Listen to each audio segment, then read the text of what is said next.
అందరికీ నమస్కారం. Welcome to Dinabhaya news channel. సరైన సమయంలో సరైన చర్యలు తీసుకోకపోతే నష్టం జరుగుతుంది అన్న దానిలో ఎటువంటి సందేహం లేదు. అయితే ఇక్కడ ది ఇంపార్టెంట్ క్వశ్చన్ ఈజ్, ఆ నష్టానికి బాధ్యులు ఎవరు? నష్టం చేసిన వారా?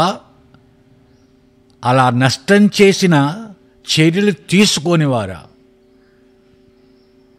ఎవరు దీనికి బాధ్యులు?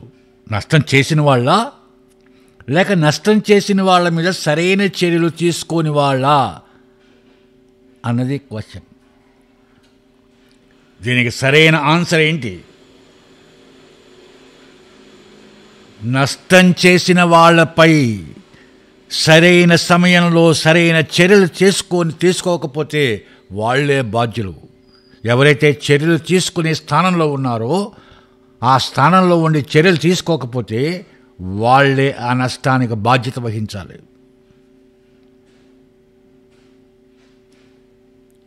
దీనికి ఉదాహరణగా ఈరోజు 1 నవంబర్ 2025 సంవత్సరం 2 ప్రదేశాలలో 2 ప్రముఖ వ్యక్తులు చెప్పిన మాటలను బట్టి నిజాలు బయటపడ్డాయి. నిజాలు ఎప్పుడో బయటపడ్డాయి, కానీ పబ్లిక్గా ఇప్పుడు అందరికీ తెలిసింది. 1/11/2025 తేదీన శ్రీ సత్యసాయి జిల్లా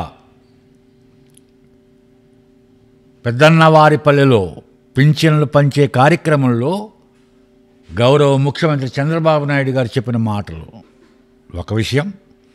రెండోది, అదే రోజున 1/11/2025 తేదీన అమరావతి విత్ ఆంధ్రప్రదేశ్ యూనివర్సిటీ 5వ స్నాతకోత్సవం కాన్వకేషన్ సభలో ముఖ్య అతిథిగా పాల్గొన్న భారత మాజీ ప్రధాన న్యాయమూర్తి శ్రీ ఎన్వి రమణ గారి మాటలు.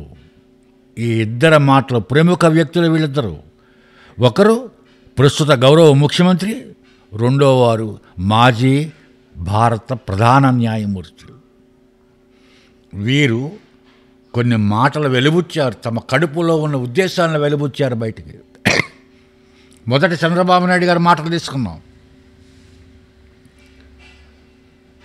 వైఎస్ఆర్సీపీ పార్టీ ఫేక్ వార్తలతోటి, ఫేక్ పబ్లిసిటీతోటి, అసత్యాలతోటి, అరాచకమైన మాటలతోటి విద్వేషాలు సృష్టించి సొసైటీలో ఈ ప్రభుత్వాన్ని కించపరుస్తూ, ఈ ప్రభుత్వానికి అవమానం పాలు చేస్తూ వాళ్ళ కార్యక్రమాలు చేస్తున్నారు అని చెప్పాడు. ఆ కార్యక్రమాలు కూడా మామూలు స్టేజ్లో చేయట్లేదు, వాళ్ళు రెచ్చిపోయి చేస్తున్నారు.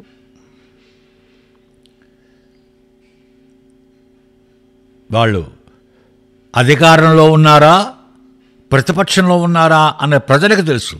కానీ వాళ్ళు ఏమనుకుంటున్నారు, మేమే అధికారంలో ఉన్నాము అన్న విధంగా వాళ్ళు బిహేవ్ చేస్తున్నారు. వాళ్ళ ప్రవర్తన అలా ఉంది. ఎందుకు చేస్తున్నారు? ఎందుకు అంతలా రెచ్చిపోయారు వాళ్ళు? చంద్రబాబు నాయుడు గారి మనస్తత్వం గురించి వాళ్ళకి బాగా తెలుసు. ఆయన మనస్తత్వం ఏంటంటే, ఎవరి మీద చర్యలు తీసుకోడు. ప్రజలు ఏమన్నా అనుకుంటారేమో ఆయన అనుకుంటాడు. ఆయన ఎన్ని సంవత్సరాలు బట్టి చూస్తున్నాం ఆయన. మనం గత 40-45 సంవత్సరాలు బట్టి చూస్తున్నాం. తీవ్రమైన చర్యలు ఇప్పుడు తీసుకోవడం, తన పార్టీకి ఏమన్నా దెబ్బ కలుగుతుందేమో, తనకేమన్నా నష్టం జరుగుతుందేమో ఈ చర్యలు తీసుకుంటే అని 10 రకాలుగా ఆలోచిస్తూ ఉంటాడు. అవతల వాళ్ళకి ఏమైనా సింపతి పెరుగుతుందేమో ప్రజల్లో, ఇన్ని రకాలుగా ఆలోచించి ఆలోచించి ఆలోచించి అసలు చర్యలే తీసుకోడు. అదే కారణం ఇవాళ 2017 సంవత్సరంలో నంద్యాల ఉప ఎన్నిక జరిగే సమయంలో జగన్మోహన్ రెడ్డి చంద్రబాబు లాంటి వ్యక్తిని రోడ్డుపై తుపాకీతో కాల్చినా తప్పు లేదు, ఆఖరి ఉరి తీసినా తప్పు లేదు అని పబ్లిక్గా ప్రకటించాడండి. నో చర్య లేదు. ఇంకంతకన్నా ఘోరమైనది ఏముంటుంది ఇంకా? అయినా చర్యలు లేవు. తీసుకోండి చంద్రబాబు నాయుడు గారు. ఎలక్షన్ టైము ఎక్కడ తనకి అడ్వాంటేజ్ వస్తుందో అని అరెస్ట్ చేస్తే, చర్యలు తీసుకుంటే నో చర్య. 2019లో మళ్ళీ వైఎస్ వివేకానంద రెడ్డిని హత్య చేశారు. ఆ హత్య చేసిన రోజున సాక్షి ఛానల్లో, సాక్షి పేపర్లో నరకాసుర రక్త చరిత్ర అని చంద్రబాబు నాయుడు గారు వాళ్ళ టీం హత్య చేశారు అని చంద్రబాబు నాయుడు గారు ఫోటో పెట్టి ఆయన చేతిలో గొడ్డలు పెట్టి ఒక వ్యాసం రాశారు, ఒక శీర్షిక నరకాసుర రక్త చరిత్ర. తర్వాత ప్రూవ్ అయింది ఆయన హస్తమే దీంట్లో లేదని. మరి ఏం చర్యలు తీసుకున్నారు దాని మీద? నో చర్య, నో యాక్షన్. అదొకటే కాదు, ఎన్నో ఉన్నాయి, ఇటువంటివి ఎన్నో ఉన్నాయి.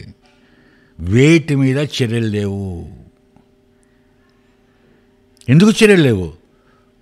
ఎవరైనా ఏమన్నా అనుకోండి, చంద్రబాబు నాయుడు గారి కీర్తి కాంక్ష ఎక్కువ. అఫ్కోర్స్ ప్రజలకు సేవ చేస్తాడు, రాష్ట్రాన్ని అభివృద్ధి చేస్తాడు, అన్నీ బాగున్నాయి. Visionary leader, no doubts. కానీ కీర్తికాంక్ష, తన కీర్తికి ఎక్కడ దెబ్బ తగులుతుందో, అవతల వాడు ఎక్కడ అడ్వాంటేజ్ తీసుకుంటాడో అని చర్యలు తీసుకోరు. దానివల్ల ఎవరు నష్టపోతున్నారు? ఆ చర్యలు 2017లో ఆయన చర్యలు తీసుకోనందువల్ల 2019లోకి వచ్చేటప్పుడు ఆయన రెచ్చిపోయాడు, ఇష్టం వచ్చినట్టు మాట్లాడాడు. ఛానల్ ఉంది, పేపర్ ఉంది, ఇష్టం వచ్చినట్టు రాంగ్ పబ్లిసిటీ చేశాడు. 2019లో గెలిచాడు, ముఖ్యమంత్రి అయ్యాడు. ఏమైంది? రాష్ట్రం నాశనం అయిపోయింది, అన్ని వ్యవస్థలు నాశనం అయిపోయాయి. 10 లక్షల కోట్ల రూపాయల అప్పులైపోయాయి. అభివృద్ధిలో 25 సంవత్సరాలు వెనక్కిపోయాం. దానికి కారణం ఎవరు? జగన్మోహన్ రెడ్డి కానే కాదు. జగన్మోహన్ రెడ్డికి ఆ అవకాశం కలిగించింది, ఆ అవకాశం ఇచ్చింది చంద్రబాబు నాయుడు. ఆయన 2017లోనే ఆ స్టేట్మెంట్ మీద, రాంగ్ స్టేట్మెంట్, అన్పార్లమెంటరీ స్టేట్మెంట్ మీద ఆయన యాక్షన్ చర్యలు తీసుకున్నట్టయితే, అలాగే నరకాసుర రక్త చరిత్ర దాని మీద యాక్షన్ తీసుకున్నట్టయితే ఆయన ముఖ్యమంత్రి అవ్వకపోయేవాడు జగన్మోహన్ రెడ్డి. రాష్ట్రం ఇవాళ ఈ పరిస్థితిలో ఉండకపోయేది. అన్ని వ్యవస్థలు బంగారంలో పనిచేసేవి. పోలవరం ఎప్పుడో కంప్లీట్ అయిపోయేది, అమరావతి ఎప్పుడో కంప్లీట్ అయిపోయేది, ఆ రాష్ట్రం పారిశ్రామికంగా ఎప్పుడో అభివృద్ధి అయి ఉండేది. కానీ ఏమైంది? మీరు చర్యలు తీసుకోనందువల్ల ఒక మూర్ఖుడు అధికారంలోకి వచ్చాడు, ఒక నియంత అధికారంలోకి వచ్చాడు, ఒక అరాచక శక్తి అధికారంలోకి వచ్చింది. ఏమైంది? రాష్ట్రం 25 సంవత్సరాలు వెనక్కిపోయింది. దీనికి బాధ్యులు ఎవరు? మీరు కదా. ఖచ్చితంగా చంద్రబాబు నాయుడు గారే బాధ్యత. ఆయన మీద చర్యలు తీసుకోకపోవడం తప్పు కాదు, తప్పు అని నేను అంటలేదు, నేరం అంటున్నాను నేను. చంద్రబాబు నాయుడు గారు తప్పు అంటలేదు నేను, చంద్రబాబు నాయుడు గారు నేరం చేశాడంటున్నాను. రాష్ట్ర ప్రజలకు అన్యాయం చేశాడు ఆయన. ఒక దుర్మార్గుని రాజకీయంగా అణగదొక్కలేక రాజకీయంగా అధికారం రావడానికి అవకాశం కల్పించిన వ్యక్తి చంద్రబాబు నాయుడు గారు. అతను చేసిన తప్పుల మీద చర్యలు తీసుకోలేదు. అసలు సరైన సమయంలో సరైన చర్యలు తీసుకోనందువల్ల దుర్మార్గుడు అధికారంలోకి వచ్చాడు, మూర్ఖుడు అధికారంలోకి వచ్చాడు, నియంత అధికారంలోకి వచ్చాడు, ఒక అరాచక శక్తి అధికారంలోకి వచ్చింది. రాష్ట్రం నాశనం అయిపోయింది. దీనికి బాధ్యత ఎవరు? చంద్రబాబు నాయుడే బాధ్యత. అలాగే భారత మాజీ ప్రధాన న్యాయమూర్తి ఎన్వి రమణ గారు ఏమన్నారు అక్కడ నిన్న? అమరావతిలో విట్స్ యూనివర్సిటీలో. నా కుటుంబాన్ని మీద క్రిమినల్ కేసులు పెట్టారు. అమరావతిలో ఇన్సైడర్ ట్రేడింగ్లో మా కూతురు పార్టిసిపేట్ చేసిందని,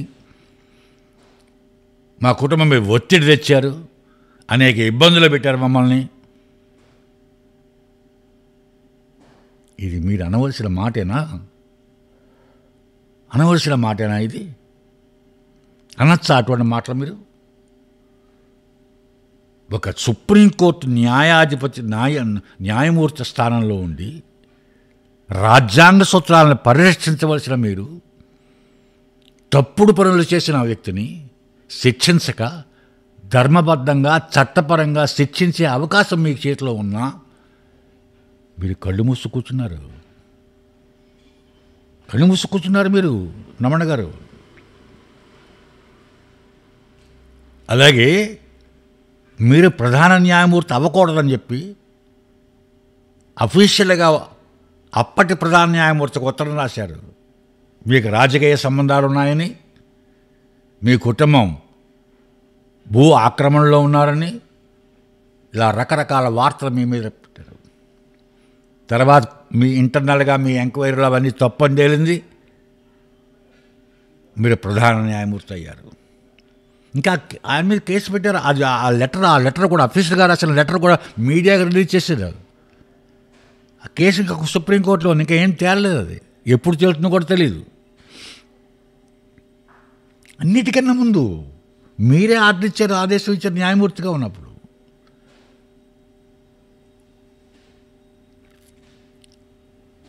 ప్రజాప్రతినిధుల మీద క్రిమినల్ కేసులు కానీ అవినీతి కేసులు కానీ ఉన్నట్టయితే సంవత్సరం లోపల పరిష్కరించబడాలి అని ఆదేశాలు ఇచ్చారు.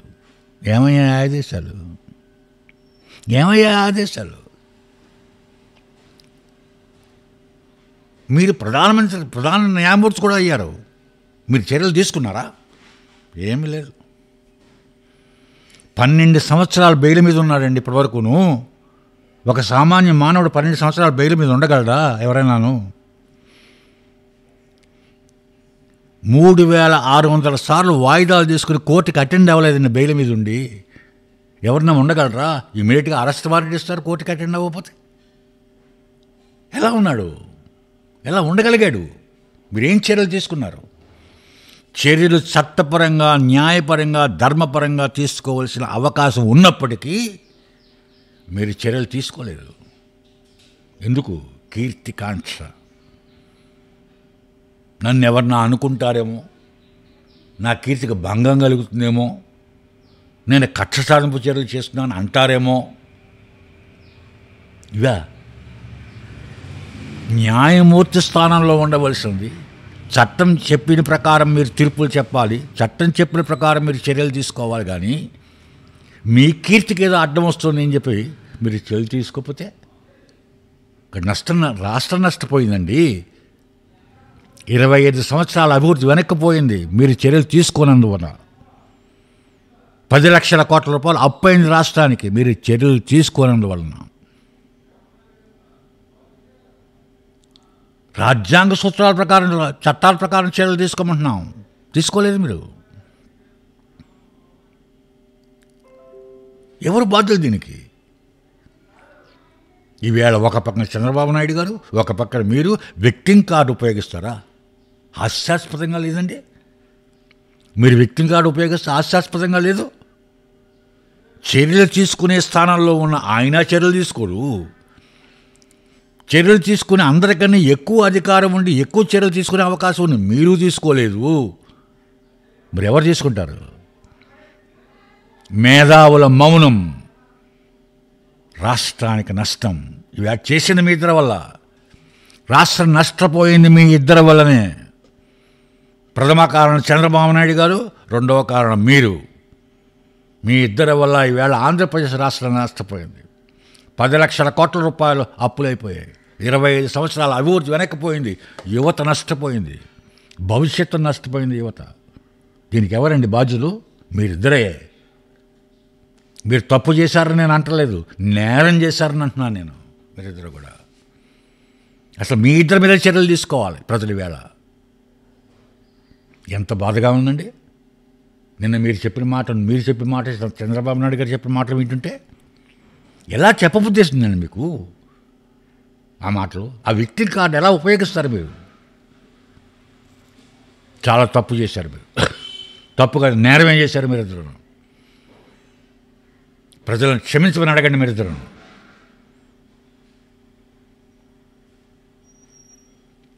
పరిపాలనా అధ్యక్షుడు చంద్రబాబు నాయుడు అది అభివృద్ధి చేస్తాడు బ్రహ్మాండంగా, యువతకు ఉద్యోగాలు కల్పిస్తాడు, అనేక పరిశ్రమలు తీసుకొస్తాడు. దాంట్లో ఎవరు తప్పుపట్టలేరు ఆయన్ని. రాష్ట్రాన్ని అభివృద్ధి చేయడం చేస్తాడు, దాంట్లో ఎవరు తప్పుపట్టలేరు ఆయన్ని. ఆయన పరిపాలనా దృష్టి ఎవరు తప్పుపట్టలేరు. కానీ మీ ఇద్దరి దగ్గర ఉన్న ఒకే ఒక చెడు గుణం, అన్నిటికన్నా ప్రమాదమైన గుణం, కీర్తికాంక్ష. ఆ కీర్తికాంక్షే ఇవాళ ఆంధ్రప్రదేశ్కి నష్టం చేసింది. ఆ కీర్తికాంక్షే ఇవాళ 10 లక్షల కోట్ల రూపాయల అప్పులు అవడానికి కారణమైంది. ఆ కీర్తికాంక్షే ఒక దుర్మార్గుడు ముఖ్యమంత్రి అయ్యే అవకాశం వచ్చింది. ఆ కీర్తికాంక్షే అరాచక శక్తి ప్రబలిపోయింది. ఈరోజు కూడా ఇంకా ప్రబలిపోతుంది, ఇంకా రెచ్చిపోతున్నారు వాళ్ళు. అయినా నో యాక్షన్. ఏమయ్యాయండి కేసులు? జత్వాని కేసు ఏమైంది? కాకాని గోవర్ధన్ రెడ్డి కేసు ఏమైంది? పెద్దిరెడ్డి రామచంద్రారెడ్డి మీద కేసు ఏమైంది? మదనపల్లి ఎంఆర్ఓ ఆఫీస్ తగలబడిపోతే కేసు ఏమైంది? కాకినాడలో రైస్ ఆవేళ పవన్ కళ్యాణ్ గారు నాదెండ్ల మనోహర్ తెగ తిరిగేశారు కాకినాడ. ఏమైంది ఆ case? Rice case. Sri Appalaraju మీద కేసు ఏమైంది? ఆడుదాం ఆంధ్ర రోజా మీద కేసు ఏమైంది? ఏమైంది సార్ ఇటువంటి కేసులు? మాచర్ల ఎమ్మెల్యే మీద కేసు ఏమయ్యాయి? ఎన్ని కేసులండి? ఏమయ్యాయి కేసులన్నీ? ఏమయ్యాయి విచారణలన్నీ? ఏమవుతున్నాయి విచారణలన్నీ? నట్టనడక. గొంగళి ఎక్కడున్నావే గొంగళి అంటే వేసిన చోటే ఉన్నానంటుంది. ఇవాళ ఇప్పుడు మళ్ళీ కొత్తగా మద్యం కేసు, ఫేక్ మద్యం మ్యానుఫ్యాక్చరింగ్ కేసు. ఇవి కూడా ఎన్నాళ్ళు ఉంటాయి అడావుడి? ఒక వారం రోజులు అడావుడి ఉంటుంది, తర్వాత మళ్ళీ మామూలే, మళ్ళీ ఇంకోటి. ఏంటి దీనికి పరిష్కారం లేదా? ఇంకా పరిష్కారం చేయలేరా మీరు? చెప్పండి, మేము చేయలేమని చెప్పండి. వదిలిపోతే మేము మళ్ళీ అడగమేం కష్టం.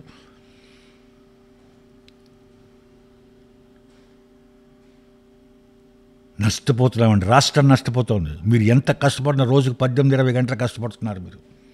చంద్రబాబు నాయుడు గారు రాష్ట్రాన్ని నంబర్ 1 రాష్ట్రం చేయాలని కష్టపడుతున్నారు మీరు. కానీ మీ కష్టాన్ని నీటి పాలైపోతుంది కష్టం. అదొకటే కాదండి మీరు చేసిన తప్పు. 2024 ఎన్నికల్లో మీరు ఎన్నికల టికెట్లు కొలికిపూడి శ్రీనివాస్ ఇస్తారండి. అడు కోవర్ట్ అండి. అతను కోవర్ట్, పెద్ద కోవర్ట్. అతను డబ్బు కావాలి అతనికి, డబ్బే ప్రధానం అతనికి. ఐఏఎస్ ఇన్స్టిట్యూట్ అన్నీ బోగస్లండి. అతను ఎప్పుడూ కూడా అన్ని డిబేట్లు చూశాను అతను. నేను అతను బాడీ లాంగ్వేజ్ చూశాను. అహంకారం, నేనే జ్ఞానవంతుణ్ణి. నీ జ్ఞానం ఏంటో ఒక్కరోజు కూడా బయటపడలేదు. 4 ఇంగ్లీష్ మాటలు మాట్లాడలేదు. నువ్వు ఇంగ్లీష్ ప్రొఫెసర్ ఒకటి. నువ్వు ఐఏఎస్ ఇన్స్టిట్యూట్ పెట్టావు, మరి ఎవరికి ఏం చెప్పావు భగవంతుడికి తెలుసు.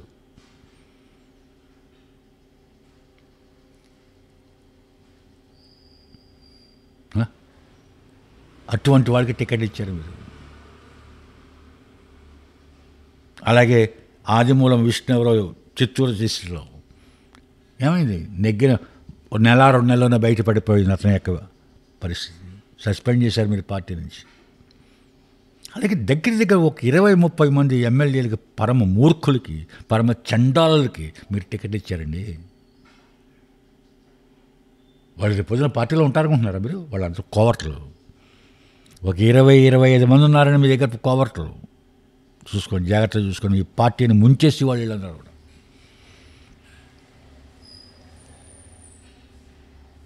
ఇవేమి ఆలోచించరా మీరు? అవి ఆలోచించండి మీరు. పంపించేయండి బయటికి ఆ కొలికిపూడి శ్రీనివాస్ లాంటి, ఆ చిన్ని లాంటి కొలికిపూడి శ్రీనివాస్ లాంటి పంపించండి బయటికి. వద్దు వాళ్ళు 83 నుంచి కష్టపడ్డారండి. ఇటువంటి దొంగలకు మీరు అప్పచెప్పింది ఇక్కడ. మీరు ముఖ్యమంత్రి అయినాం 24లో, ఇంతవరకు కొత్త పింఛన్లు రాలేదు. వాళ్ళ గురించి ఆలోచించండి. ముసలి వాళ్ళకి, వృద్ధులకు పింఛన్లు రాయలేదు, వితంతులకు పింఛన్లు రాయలేదు, వికలాంగులకు పింఛన్లు రాయలేదు. జగన్ ఉన్నప్పుడు దగ్గర 9-10 నెలలు అప్పుడు రాయలేదు కొత్తవి. ఇప్పుడు 16 నెలలు బట్టి దగ్గర 2.5 సంవత్సరాలు బట్టి కొత్త పింఛన్లు ఎక్కడ రాష్ట్రంలో రాయలేదండి. ఎంతో బాధలు పడుతున్నారు ఆ వృద్ధులు, వితంతువులు, వికలాంగులు, తిండి లేని వాళ్ళు ఉన్నారండి దాంట్లోనూ. వాళ్ళ గురించి ఆలోచించండి. అంతేగాని విక్టింగ్ కార్డు ఉపయోగించండి. చాలా చాలా హాస్యంగా ఉంది, చాలా బాధగా ఉంది. మీలాంటి వాళ్ళు, భారత మాజీ ప్రధాన న్యాయమూర్తి లాంటి వాళ్ళు విక్టింగ్ కార్డు ఉపయోగిస్తే చాలా బాధగా ఉందండి, చాలా బాధగా ఉంది. ఒక పక్కన నవ్వు వస్తుంది, ఒక పక్కన ఏడుపు వస్తుంది. నవ్వు ఎందుకు వస్తుంది అంటే మీలాంటి వాళ్ళు విక్టింగ్ కార్డు ఉపయోగించడం ఏంటి అని నవ్వు వస్తుంది. ఇంకో పక్కన ఏడుపు. ఇంత అధికారం ఉండి, ఇంత జ్ఞానం ఉండి, ఇంత లోక జ్ఞానం ఉండి, ఇంత చిత్తశుద్ధి ఉండి, ఇంత రాష్ట్రమైన మీద అభివృద్ధి మీద కాంక్ష ఉండి, కోరిక ఉండి, ఇష్టం ఉండి, అన్నీ ఉండి, పరిపాలన దక్షత ఉండి, మీరు విక్టింగ్ కార్డు ప్లే చేస్తే బాధగా ఉంది, ఏడుపు వస్తుంది. ఆలోచించండి చంద్రబాబు నాయుడు గారు, ఆలోచించండి రమణ గారు. నేనన్న మాట మీకు బాధ కలిగి ఉండొచ్చు. బాధ కలిగితే నేను క్షమించమని మాత్రం అడగను. నేను ఏంటంటే మీరు తప్పు చేశారు, నేరం చేశారు, అందుకు నేను క్షమించమని మాత్రం అడగను. మీరు ప్రజలను క్షమించమని మీరు అడగాలి, నేను అడగను. కానీ మీ మీద ప్రేమతోటి, అభిమానంతో, మీ మీద గౌరవంతో ఉన్నాను కాబట్టి ఇంకా నేను ఆలోచించండి, మంచి పనులు చేయండి, చెడుని ఖండించండి తీవ్రంగా, చెడుని కఠినమైన శిక్షలు వేయండి, చర్యలు తీసుకోండి. వాళ్ళ మీద జాలి పడకండి, తప్పు చేసిన వాళ్ళ మీద జాలి పడకండి. అది పరిపాలనా దక్షతకు ఉండవలసిన మొట్టమొదటి లక్షణం. తప్పు చేస్తే తీవ్రమైన చర్యలు తీసుకోవాలి అదే పరిపాలనా దక్షత. బీదవాళ్ళ మీద జాలి చూపించండి, తప్పు చేసిన వాడి మీద జాలి చూపించకండి. ఇది మీరు అర్థం చేసుకుని ఆ విధంగా మీరు ముందుకు వెళ్తారని ఆశిస్తున్నాను. ఆ విధంగా వెళ్ళాలని ప్రార్థిస్తున్నాను. ఆంధ్రప్రదేశ్ సోదరీమణులందరికీ ఈ వీడియో మీకు నచ్చినా నచ్చకపోయినా కామెంట్స్ చేయండి. అలాగే సబ్స్క్రైబ్ చేయమని కోరుతున్నాను. మిమ్మల్ని అందరినీ మరీ కోరుతున్నాను. జై హింద్.